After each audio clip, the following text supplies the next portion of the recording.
Bismillah. Assalamualaikum warahmatullahi wabarakatuh. Innal hamdalillah nahmaduhu wa nasta'inuhu wa nastaghfiruh wa na'udzu billahi min shururi anfusina wa min sayyiati a'malina. May yahdihillahu fala mudhillalah wa man yudlil fala hadiyalah. Asyhadu an la ilaha illallah wahdahu la syarikalah wa asyhadu anna Muhammadan abduhu wa rasuluhu la nabiyya wa la rasula ba'dah. Allahumma salli wa sallim ala nabiyyina Muhammad wa ala alihi wa sahbihi wa man tabi'ahum bi ihsanin ila yaumil qiyamah. Ya ayyuhalladzina amanu taqullaha haqqa tuqatih wa la tamutunna illa wa antum muslimun. Ya ayyuhan nasu taqu rabbakumul ladzi khalaqakum min nafsin wahidah wa khalaqa minha zawjaha wa batha minhuma rijalan katsiran wa nisaa'a wattaqullaha allazi tasaaluna bihi wal arham innallaha kana 'alaikum raqiba.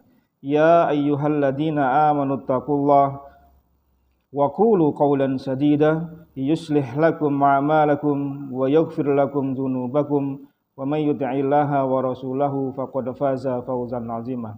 Amma ba'du. Alhamdulillah, segala puji bagi Allah dengan segala nikmat-nikmat yang telah diberikan kepada kita. Segala puji bagi Allah yang telah memberikan kepada kita rahmat-Nya, karunia-Nya yang tiada kita bisa menghitungnya. Yang kata Allah Subhanahu wa taala, wa in ta'uddu nikmatallahi la tuhsuha.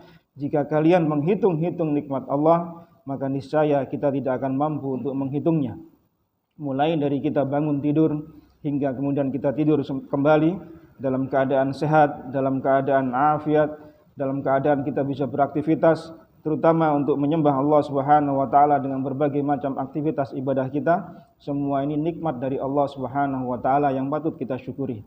Ya, betapa banyak manusia yang diberi nikmat sehat, diberi nikmat oleh Allah kesempatan waktu untuk beribadah, tapi tidak banyak memanfaatkan waktu dan kesehatannya dalam rangka untuk mencari pundi-pundi amal kebaikan di sisi Allah Subhanahu wa taala. Maka bersyukurlah pada Allah jika kita di waktu ini diberikan dua nikmat tersebut. Tidak lupa pula kita bersyukur atas nikmat iman dan nikmat Islam. Nikmat kita beragama di atas tuntunan Nabi kita Muhammad sallallahu alaihi wasallam. Serta nikmat kita diberi oleh Allah Subhanahu wa taala masih bisa berkumpul dengan keluarga kita. Ini juga nikmat dari Allah Subhanahu wa taala. Salam dan salawat untuk Nabi kita yang mulia Rasulullah sallallahu alaihi wasallam beserta keluarga beliau, para sahabat serta seluruh kaum muslimin yang dengan setia mengamalkan dan mengikuti sunnah nabinya hingga yaumul qiyamah. Kaum muslimin rahimani wa rahimakumullah, kita lanjutkan pembahasan kita tentang apa-apa yang terjadi setelah kematian. Pada pertemuan yang lalu kita membahas tentang setelah dibangkitkannya manusia dari alam kuburnya, maka dikumpulkan oleh Allah Subhanahu wa taala di padang mahsyar dengan berbagai macam keadaan. Karena dahsyatnya hari kiamat ketika dibangkitkan itu, maka kita sangat butuh syafaat, pertolongan dari Allah Subhanahu wa taala. Tetapi tidak semua manusia yang dibangkitkan oleh Allah Subhanahu wa taala di yaumul qiyamah di padang mahsyar Allah kumpulkan dari sejak Nabi Adam sampai manusia paling akhir nanti ketika bertemu dengan hari kiamat, keadaannya berbeda-beda. Pada pertemuan yang lalu kita membahas tentang keadaan orang-orang kafir. Orang-orang kafir itu keadaannya mereka berjalan diseret di atas wajahnya. Jadi berjalannya itu bukan dengan kaki, ya, tapi dengan wajahnya. Ya, diseret untuk dikumpulkan oleh Allah Subhanahu wa taala di padang mahsyar. Ini sudah menunjukkan kepada kita bagaimana hinanya orang-orang kafir, karena mereka tidak lagi berjalan sebagaimana berjalannya manusia, sebagaimana kita yang lakukan, tapi mereka berjalan di atas wajahnya. Ini sebagai bentuk hinaan Allah Subhanahu wa taala bagi orang-orang kafir. Kemudian keadaan orang-orang yang bermaksiat pada Allah Subhanahu wa taala sudah pernah kita singgung pula, yaitu bagi orang-orang contohnya yaitu orang-orang yang suka berdusta dan berkhianat. Ya. Kata Nabi sallallahu alaihi wasallam dalam hadis riwayat Bukhari, likulli ghadirin liwa yaumal qiyamati yu'rafu bih. Setiap pengkhianat, orang yang tidak amanah, orang yang tidak jujur, maka dia akan diberi oleh Allah Subhanahu wa taala bendera tanda pengenal nanti di yaumul qiyamah.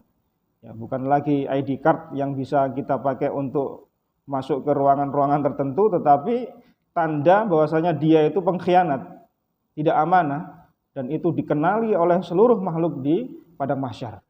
Ya, ini sebagai bentuk hinaan Allah Subhanahu wa taala bagi orang-orang yang tidak melakukan sifat amanah. Kemudian Allah juga sebutkan dalam hadis Nabi SAW tentang orang-orang yang suka meminta-minta tanpa ada keperluan. Ya, tidak punya rasa malu untuk memperkaya diri sendiri. Ya, dia selalu meminta-minta belas kasihan orang lain untuk mengumpulkan pundi-pundi kekayaannya. Ya, padahal dia sendiri sudah cukup, tapi terus meminta-minta, maka Allah Subhanahu wa taala akan munculkan dia ketika di hari kiamat bertemu Allah, walaisa fi wajhihi mus'atun lahmin, yaitu di wajahnya itu tidak ada daging sedikit pun. Itu orang yang suka minta-minta tanpa ada keperluan. Nah, di sana para ulama membahas tentang meminta-minta yang diperbolehkan, yaitu ketika dia memang sedang terdesak untuk kebutuhan hidupnya, ya tidak ada lagi harta yang bisa dipakai untuk menyambung hidupnya, diperbolehkan. Ya, itu pun juga hanya sekedarnya saja. Meminta-minta ya karena dia orang yang berhutang dalam kondisi yang sangat terdesak dan seterusnya. Itu ada beberapa perkecualian dari Nabi SAW. Tapi selebihnya secara hukum asalnya tidak boleh meminta-minta, kecuali memang ada keperluan yang sangat-sangat mendesak. Ya. Di musim pandemi seperti sekarang ini kadang-kadang ada orang memanfaatkan hal seperti itu. Nah, kita lihat kan banyak ya, donasi sana sini kan banyak ya. Tapi kalau memang benar keadaannya tidak mengapa. Ya, sebagaimana Rasulullah SAW menyebutkan tentang para sahabat yang kekurangan, ya silahkan kalian bantu. Ya, itu kan termasuk donasi itu. Karena zaman dulu tidak ada WA ya diumumkan langsung sama Nabi SAW. Sehingga kemudian di masa seperti sekarang ini ada media sosial sehingga cepat tersebar. Ya. Kapan hari saya lihat di sebuah media sosial ada orang yang beli makanan cuma dengan Rp5.000. Nah, kemudian diberi makanan oleh si penjualnya dan diberi keterangan bahwasanya si bapaknya ini orang yang susah dan seterusnya, terkumpul donasi 100 sekian juta. Ya mudah-mudahan keikhlasan dari para muhsinin, ya orang-orang yang berbuat baik kepada mereka diganjar oleh Allah Subhanahu wa taala dengan ganjaran yang berlipat-lipat. Karena bersedekah di masa sulit itu pahalanya lebih besar dibanding dengan di masa yang lain. Jadi kalau kita punya kelebihan rezeki, ya ada acara-acara seperti itu, ya donasi, bantuan, apa siapa sajalah, maka silahkan sisihkan sebagian rezeki kita untuk saudara-saudara kita yang sedang membutuhkan. Karena di luar sana banyak sekali saudara-saudara kita yang tidak hanya berpikir untuk besok apa, tapi untuk hari ini apa. Ya. Survive-nya itu bukan untuk besok, tapi untuk hari ini. Bayangkan, Mas. Ya. Kita pernah mendengar langsung, diceritai langsung dan seterusnya. Ya. Tetapi kalau tidak ada kebutuhan, maka akan dinampakkan oleh Allah Subhanahu wa taala di hari kiamat dengan kondisi seperti itu. Kemudian ada lagi orang yang sombong, yang dengan merasa lebih dari yang lain, lebih dari hartanya, mungkin lebih dari kepintarannya, lebih dari fisiknya, dan seterusnya, dia sombong di hadapan manusia. Maka nanti di hari kiamat Allah akan bentukkan dia berupa semut yang kecil. Apalah semut di hadapan manusia, tinggal nginjek saja, ya. Maka tidak ada perlunya kita sombong di hadapan manusia. Ya. Kita semua sama, Allah ciptakan dari air mani yang hina, kemudian Allah tumbuhkan kita dengan sebaik-baik bentuk, maka semua adalah dari Allah Subhanahu wa taala. Untuk apa kita menyombongkan diri di hadapan manusia? Wah, saya lebih ini, saya lebih ini. Tidak. Ya. Jadi tidak boleh berlaku sombong, karena nanti akan menjadi bumerang azab bagi kita nanti di yaumul qiyamah. Kemudian dinampakkan pula orang yang bermaksiat pada Allah Subhanahu wa taala, yaitu orang yang berpoligami namun tidak adil. Ya. Punya istri lebih dari satu, kemudian lebih condong kepada yang satunya dari sisi yang sifatnya bisa diupayakan. Karena orang kalau berpoligami itu jelas ada sesuatu yang lebih condong pada salah satunya, itu pasti. Karena hati itu tidak bisa dibohongi. Ya. Hati tidak bisa dibohongi. Tetapi kata para ulama, yang bisa diupayakan harus adil. Dari sisi tempat tinggal, dari sisi bagian jatah waktu, dari sisi harta untuk dinafkahi, ya, perhatian itu harus sama. Tetapi untuk hati memang ada sebagian orang itu tidak bisa harus dibagi rata 50-50, tidak bisa. Pasti ada satu yang lebih condong pada istri yang satunya gitu loh. Ya, makanya lebih baik satu saja. Ngopeni satu aja ya susah. Entek-entek gitu katanya orang. Ya, kaum muslimin, kita ini satu saja itu masih banyak hak-hak istri kita yang belum kita tunaikan. Ya, masih banyak kewajiban kita yang terbengkalai. Yang masih belum bisa kita khidmatkan untuk istri kita itu masih banyak. Terus berpikir, wah kan sunnahnya Nabi. Wah, ya bolak-balik ngomong sunnah-sunnah doa, tapi yang wajib dia nggak ngerjakan sama istrinya yang sekarang. Biasanya orang yang suka keluar-keluar poligami itu aslinya penakut itu. Karena orang yang diem-diem tahu-tahu sudah 4 gitu ya. Ya, jadi jangan kemudian dijadikan senjata. Ini kan sunnah Nabi ya, tapi sunnah Nabi yang lain juga banyak pula kan. Ya, kewajiban kita pada istri kita masih mungkin banyak yang belum kita tunaikan. Ya. Maka orang yang seperti ini kalau dia tidak adil, nanti di yaumul qiyamah jaa yaumul qiyamati wa shiqquhu ma'il. Dia akan miring badannya ke kanan. Orang stroke nanti di hari kiamat itu kelihatan, wah ini orang miring enggak adil sama istrinya berarti ini. Ya. Akan dinampakkan gitu loh sama Allah Subhanahu wa taala. Ini keadaan orang-orang yang bermaksiat dan contoh-contoh yang lain. Sekarang kita bahas tentang keadaan orang-orang yang bertakwa pada Allah Subhanahu wa taala. Bagaimana keadaan mereka? Di yaumul qiyamah Allah akan muliakan mereka dengan amal-amal yang telah mereka tanam di dunia di masa hidupnya. Sebagai contoh, orang yang mati syahid, bagaimana keadaannya? Orang yang mati syahid itu kan tidak disamakan proses pemakamannya dengan pelaksanaan jenazahnya dengan orang yang meninggal biasa.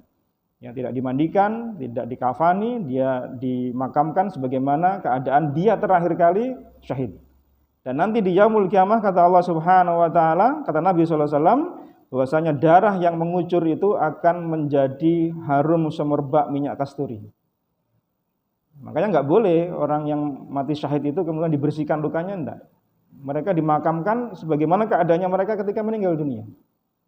Ya, kalau pakai baju itu ya darah yang mengucur. Nah, nanti di hari kiamat darah itu menjadi wanginya minyak kasturi. Ya, sebagai bentuk pemuliaan Allah atas amal yang telah mereka lakukan di dunia. Ya.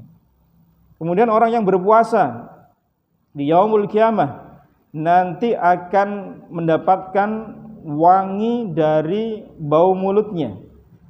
Ya, bau mulut orang yang berpuasa itu kan lebih wangi daripada minyak kasturi. Tetapi ya jangan kemudian ngobrol bau mulut ketika di dunia ketika berpuasa. Itu maknanya nanti di hari kiamat. Ya. Mentang-mentang berpuasa tidak gosok gigi, tidak bersih mulut, kemudian sebar sana sebar sini. Wah, apalagi di musim pandemi seperti sekarang ini ya. Tidak, tetapi itu adalah ganjaran dari Allah nanti di yaumul qiyamah. Yaitu Allah akan memberikan dia wangi semerbak minyak kasturi karena sebab puasa yang dia lakukan. Subhanallah jemaah sekalian, bagaimana Allah Subhanahu wa taala memuliakan orang-orang yang bertakwa pada Allah dengan amal-amal tertentu. Demikian juga dengan hadis Muslim yang berbicara tentang orang yang suka mengumandangkan azan, muazin. Muazin itu Allah berikan keutamaan yaitu lehernya itu jenjang. Lehernya bagus. Ciri orang yang nanti di hari kiamat itu lehernya kok paling bagus gitu, jenjang, berarti dia muazin. Ya, suka azan. Karena pahala orang yang azan itu luar biasa. Setiap suara atau setiap jangkauan suara yang didengar, makhluk apapun itu memintakan ampun untuk orang yang muazin. Jadi sejauh suara adzan yang didengar oleh makhluk siapa saja, maka makhluk itu memintakan ampun pada si muazin. Bayangkan itu. Apalagi kalau speakernya itu Masya Allah, sebagaimana di Masjidil Haram, Masjid Nabawi itu sampai terdengar jauh gitu ya. Semua makhluknya memintakan ampun. Itu keutamaan orang muazin. Dan muazin itu memang salah satu syaratnya adalah dia harus tepat waktu. Harus tahu waktu-waktu sholat. Tidak boleh muadzin kemudian nyambi-nyambi gitu, nyambi kerja gitu ya. Kemudian pasti ketinggalan dia. Maka di beberapa tempat, ya banyak tempat lah, termasuk di Saudi, muadzin itu digaji oleh negara. Karena tugasnya untuk adzan saja. Pas masuk adzan dia sudah standby, tidak boleh. Kan kita kadang kalau di masjid-masjid perumahan di kampung sing golek sing adzan sapa iki. Kadang-kadang kunci masjid itu juga dikunci juga, masjid yang golek tukang sing kunci sapa. Nah, enggak. Makanya penting bagi muadzin itu sebagai tanda masuknya apa? Salat. Orang menunggu sholat itu kan kadang nunggu adzan gitu loh. Termasuk berbuka puasa pula kan nunggu adzan sih. Masih jamnya sudah bunyi nek gak nunggu masjidnya adzan, kadang-kadang enggak lega. Nunggu adzan. Lah ternyata yang muadzin sih makan dulu. Buka kolak dinteni kok gak adzan loh, mereka sudah pada buka di masjidnya. Itu tanda ya. Jadi Allah nampakkan kemuliaan mereka nanti di yaumul kiamah, ditinggikan derajatnya mereka oleh Allah Subhanahu wa taala. Termasuk orang yang saling mencintai karena Allah Subhanahu wa taala. Kita bertemu karena Allah, berpisah pun juga karena Allah. Kita bersahabat karena Allah, bukan karena kepentingan-kepentingan duniawi, maka Allah akan mencari-cari orang seperti itu. Mana orang yang saling mencintai karena Allah, mana? Dilindungi oleh Allah Subhanahu wa taala. Secara khusus ada orang-orang yang dinaungi oleh arsy-Nya Allah Subhanahu wa taala. Kita tahu sebagaimana yang telah kita bahas pada pertemuan yang lalu, ketika di padang mahsyar matahari itu didekatkan 1 mil di atas kepala kita. Dengan kondisi kita telanjang, tidak berpakaian, panasnya ya subhanallah, bercucuran keringat sesuai dengan amal soleh kita masing-masing. Ya. Jadi jangan iri dengan sebelahnya kok keringatnya cuma sampai di dengkul tok, kita sudah megap-megap, ya nggak boleh iri. Karena amalnya sesuai dengan apa yang kita lakukan di dunia. Nah, ada golongan orang-orang yang Allah naungi di bawah arsy-Nya Allah sehingga dia nggak kepanasan. Ini kemuliaan, ini keutamaan. Ya. Siapa saja mereka? Yang pertama kata Nabi sallallahu alaihi wasallam adalah orang yang rajin bersedekah. Ya. Rajin sedekah. Kaum muslimin yang dimuliakan oleh Allah Subhanahu wa taala, orang gemar sedekah itu ndak harus nunggu kaya loh ya. Aku durung duwe, enggak punya uang banyak, enggak. Sedekah itu ndak harus kita nunggu kaya. Siapapun kita, keadaan apapun kita, maka kita dianjurkan untuk banyak bersedekah. Bahkan sedekah yang paling utama, pahalanya paling besar adalah ketika kita ini sedang butuh. Kita sendiri butuh, terus kita sedekah, itu nilainya Masya Allah, pahalanya besar. Di saat kita ini merasa takut kikir, merasa takut harta kita terkurangi, terus kita sedekah, kita lawan hawa nafsu tadi itu, maka pahalanya besar. Di saat kita sehat, di saat kita kikir dengan harta, terus kita melawan kikir itu, kita sedekah, pahalanya besar. Karena orang ketika sehat itu berbeda dengan orang ketika mau meninggal dunia. Terus gak mikir dunia mana, infakno sedekah, gitu biasanya. Tapi kalau sehat, mikir-mikir. Saya belum beli ini, saya belum beli ini. Oh, pikirannya banyak. Nah, kalau kita bisa melawan itu, sedekah nilainya besar. Apa kata Nabi SAW dalam hadis riwayat Imam Ahmad, kullu mri'in fi dhilli sadaqatih hatta yufsala bainan nas.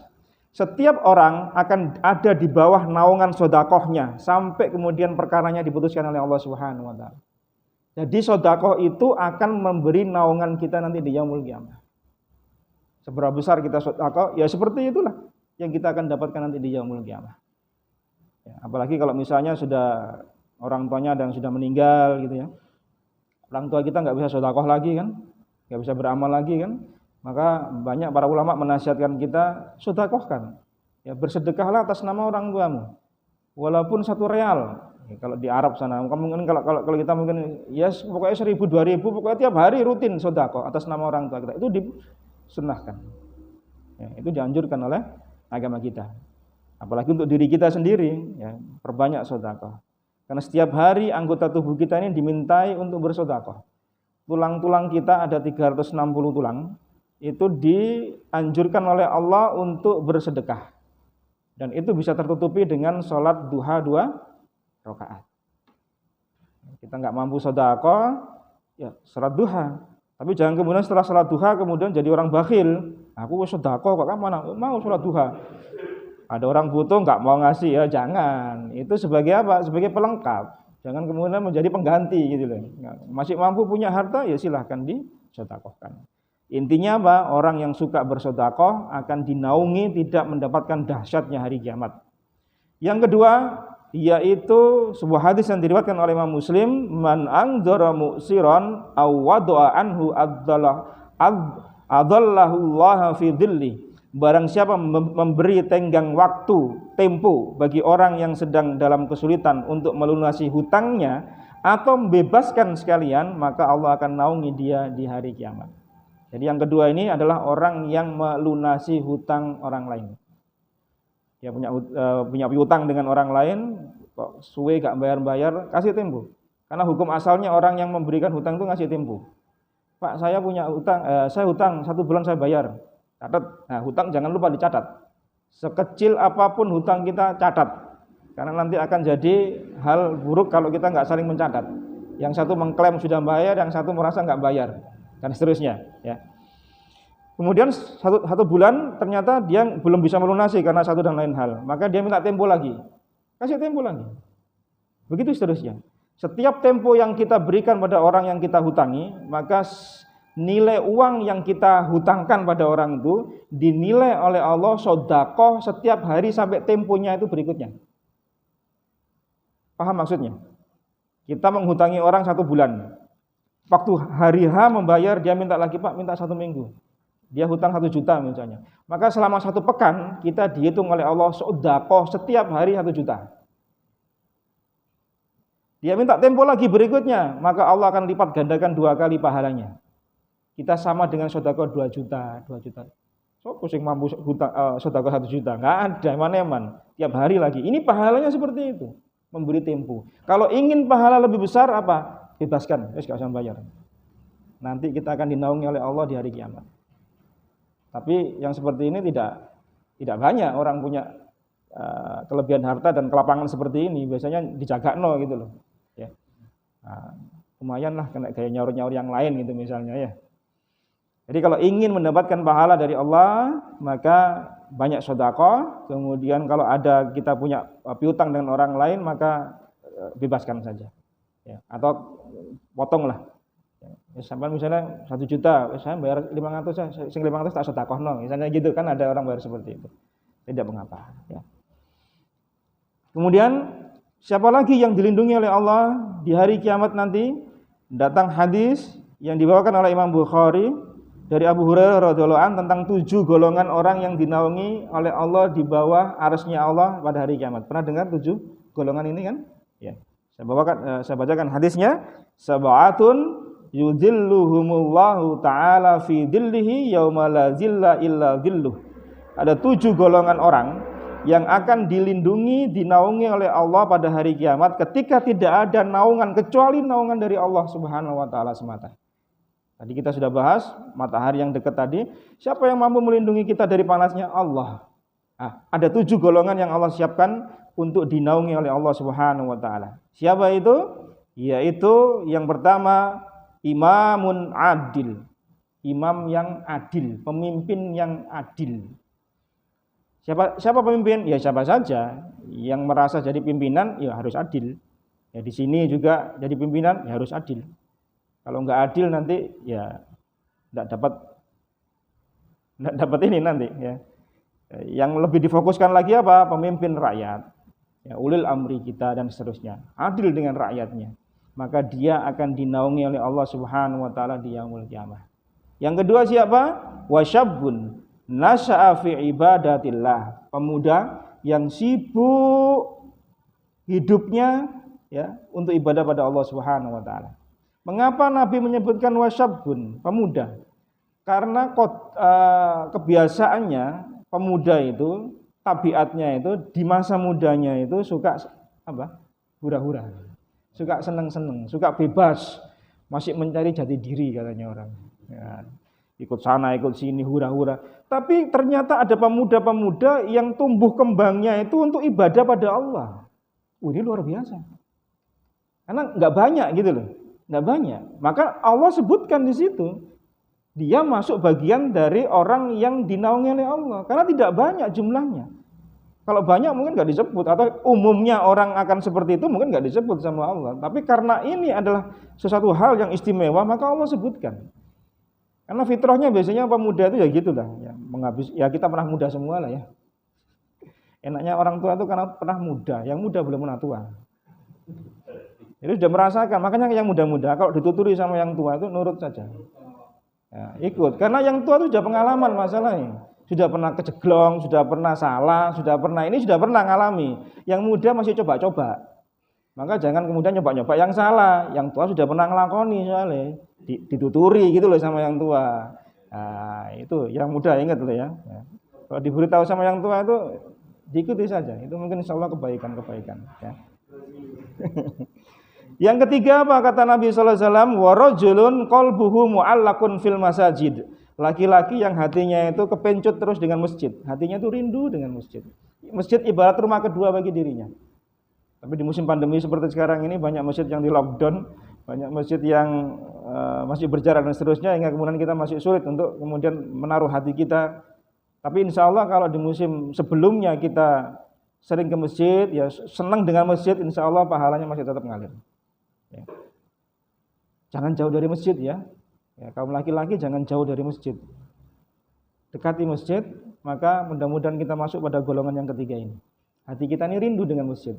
Kapan ke masjid, kapan taklim, kapan sholat, jamaah, itu rindu. Jangan rindunya nenggone klub malam, rindu nenggone warkop gitu ya. Jangan. Yang keempat apa? Kata Nabi sallallahu alaihi wasallam, wa rajulani tahabba fillahi ijtama alaihi wa tafarraqa alaihi. Dua orang, ya laki perempuan bisa, karena ini hadisnya cuma rajulun, artinya perempuan juga masuk dalam hadis ini. Dua orang yang bertemu karena Allah, berpisah karena Allah. Jadi berpisahnya bukan karena dunia. Bukan karena kongsi dagang, bukan karena urusan dunia semata, enggak. Tapi karena Allah. Saya cinta engkau karena Allah. Bukan karena saya cinta kamu karena hartamu, enggak. Tapi karena Allah. Berpisahnya pun juga karena Allah, bukan karena bentik urusan usaha. Bukan bentik karena wah itu ngambil uang saya. Pisahnya karena harta. Tapi karena Allah Subhanahu wa taala, maka insya Allah akan masuk pada golongan yang keempat ini. Yang kelima, wa rajulun da'athu imra'atu datu mansibin wa jamalin faqala ini akhafullah.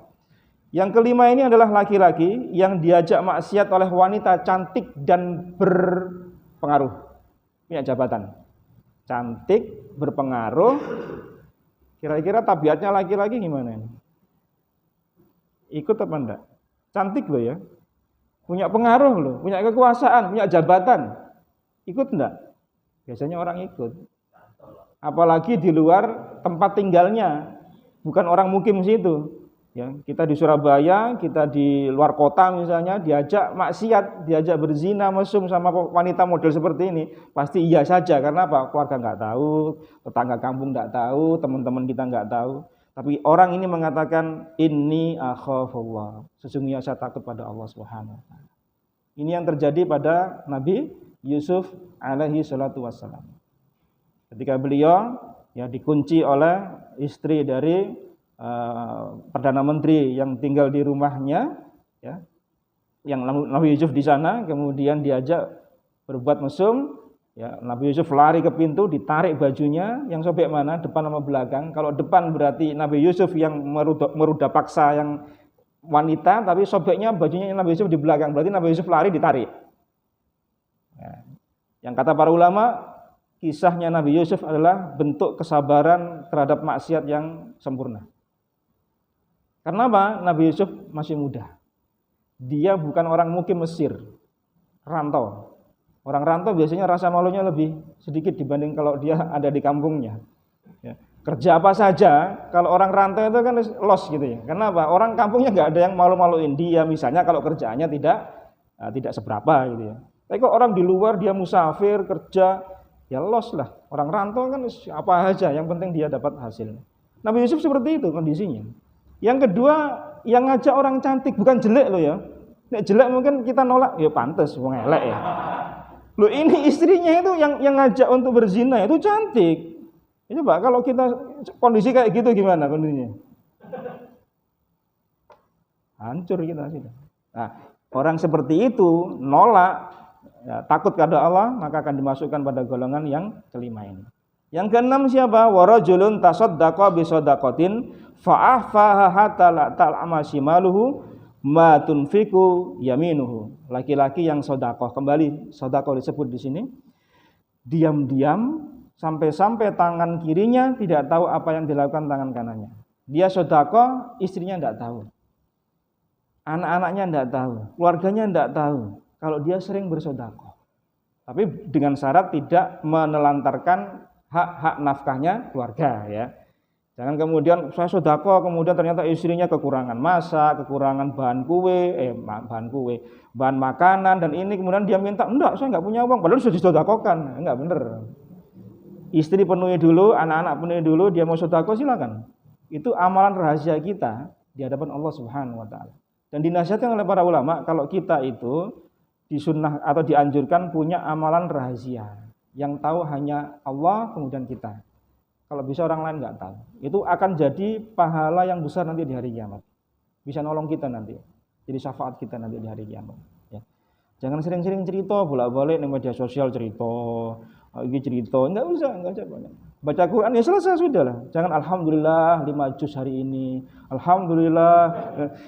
Bolak-balik cerita, nggak usah. Ya, sebaiknya banyak diam sajalah. Yang terakhir, warajulun zakarallah khalian fafadat ainahu, yaitu laki-laki yang menyendiri, kemudian dia berzikir, menghisap-hisap dirinya, apa yang kurang dari saya, kekurangan saya apa, maksiat apa saya, yang kurang ibadah saya apa, kemudian menangis, meneteskan air mata, maka orang ini akan dilindungi oleh Allah Subhanahu wa taala. Siapa pernah melakukan seperti ini? Diam, muhasabah diri, menghitung-hitung diri, kemudian menangis karena takut pada Allah Subhanahu wa taala. Maka ini masuk pada kategori yang ketujuh ini. Ada 2 mata yang tidak akan dijilat oleh api neraka. 1, mata yang menangis karena takut pada Allah, menghitung-hitung dirinya. Yang kedua, mata yang melean, jogo di perbatasan antara negara muslim dengan negara kafir yang berperang.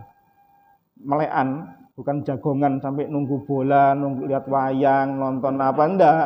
Ini meleannya karena jaga supaya negerinya kaum muslimin tidak diserang oleh musuh, maka dia akan dibebaskan oleh Allah dari siksa api neraka. Ya, ini 7 golongan orang yang Allah lindungi nanti di hari kiamat, plus orang yang sedekah dan orang yang bebaskan utang tadi. Ya, ini semua keadaan kaum muslimin, keadaan orang yang bertakwa, orang yang bermaksiat, orang yang kafir di padang mahsyar. Semoga pelajaran kita di hari ini ya bisa menambah keimanan kita dan menambah pundi-pundi amal soleh kita, lebih bersemangat lagi kita beramal karena ada banyak motivasi yang disebutkan pada pertemuan kita kali ini. Allahu a'lam bishawab, mudah-mudahan bermanfaat. Apa yang kurang datangnya dari saya dan saya mohon ampun pada Allah, dan jika ada benarnya datang dari Allah dan Rasulnya dan saya memuji Allah Subhanahu wa taala. Kita tutup dengan doa kafaratul majlis. Subhanakallahumma bihamdika asyhadu an la ilaha illa anta astaghfiruka wa atubu ilaik. Wa sallallahu ala nabiyyina Muhammadin walhamdulillahirabbil alamin. Assalamualaikum warahmatullahi wabarakatuh.